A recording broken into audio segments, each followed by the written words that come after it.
Greetings from the mountains of New Mexico. This fall, we're celebrating 11 years in our tiny camper, and we're answering your questions about RV road life in a series of short videos. We'll be answering one question per week until they stop coming.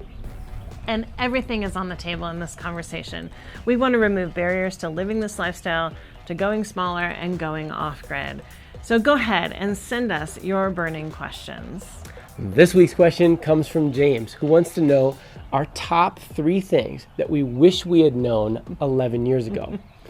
Well, James, we were both experiential educators in our previous lives, so we know we couldn't have really learned these things without going through those experiences. But we'll humor you, and our answers will revolve around those initial fears that accompanied us on the journey and those old habits that we found difficult to shake. So the first one. We wish we'd known how little money and stuff we would need to thrive. There are a lot of other influencers who will tell you that RV life isn't much cheaper than stationary living, but it's all in how you choose to do it. I mean, right now we are in a beautiful national forest campsite in New Mexico for $10 a night that offers toilets, trash, fresh water, and with our solar power internet and a full cooler, we literally have everything we need for the price of 2 fancy cups of coffee. Now, we boondock regularly, and our campground fees rarely top more than $1,800 per year. Also, everything we could possibly need is stored within our tiny camper and truck. We've gotten quite creative with space, but it is all possible. Now, initially, when we hit the road, we lived off of our savings, and that meant we lived super frugally. So we really explored ways to stretch those dollars and figure out that new baseline. A few years in, when we needed to start working again, we found meaningful seasonal work everywhere. But with a solid resume, a few references, and a willingness to do just about anything to make ends meet, we found that we could really thrive on less than $30,000 a year. And you don't have to work year-round in order to make this lifestyle work. And now that we work for ourselves, y'all keep us on the road by coming to our seminars, by watching our videos, and taking advantage of our partnership discounts. It all adds up to keep us on the road and to keep our content free for everybody. So thank you. Number 2, we wish we hadn't worried so much about making plans right out of the gate. Now, in our former jobs, we planned excursions and adventures for university students, so everything we did revolved around making those reservations and having a well-planned itinerary.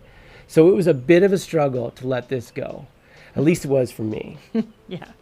We started breaking away from this habit on a trip to Italy a few years before we hit the road. I talked Hutch into flying there with absolutely no reservations. I'm sweating just thinking about it. And even though it was way out of his comfort zone, we had an amazing time and just went where we wanted instead of following a well-blazed path. She was right. It was great.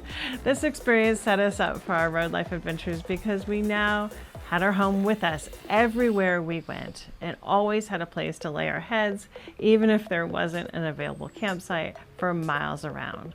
We found places to park for the night everywhere, from public land, boondocking sites, friends and family's driveways, to rest areas, Walmarts, casinos, you name it. Now there are so many apps to help you find these places, but those didn't exist when we hit the road.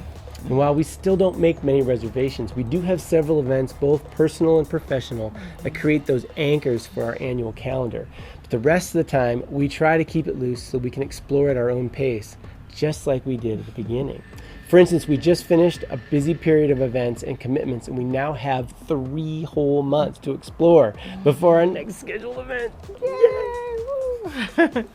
Number 3, we wish we hadn't worried about the loss of our community and the sense of belonging that comes with it. Many of the people in our community of friends, former students, and family were already scattered to the 4 corners of this continent. This lifestyle has allowed us to visit and reconnect with them in their lives and in their communities. We show up with our guest room in tow and just jump into their routine. If it's gymnastics day or soccer practice, we tag along, or we bow out and we do our own thing for a bit. We've also discovered so much community on the road in the people we meet, many of whom are full or part-timers themselves. And adding these folks to our ever-expanding sense of community means that we've literally got friends all over the continent, and the experience of reconnecting and establishing bonds of friendship. This is one of the best rewards of this lifestyle. And I'm not sure I fully appreciated that when we hit the road 11 years ago. So true. So thanks for the question, James. And we'll be back next week with another. So be sure to reach out with your own, and remember to give us a follow if you like what we're doing here. We'll see you on the road.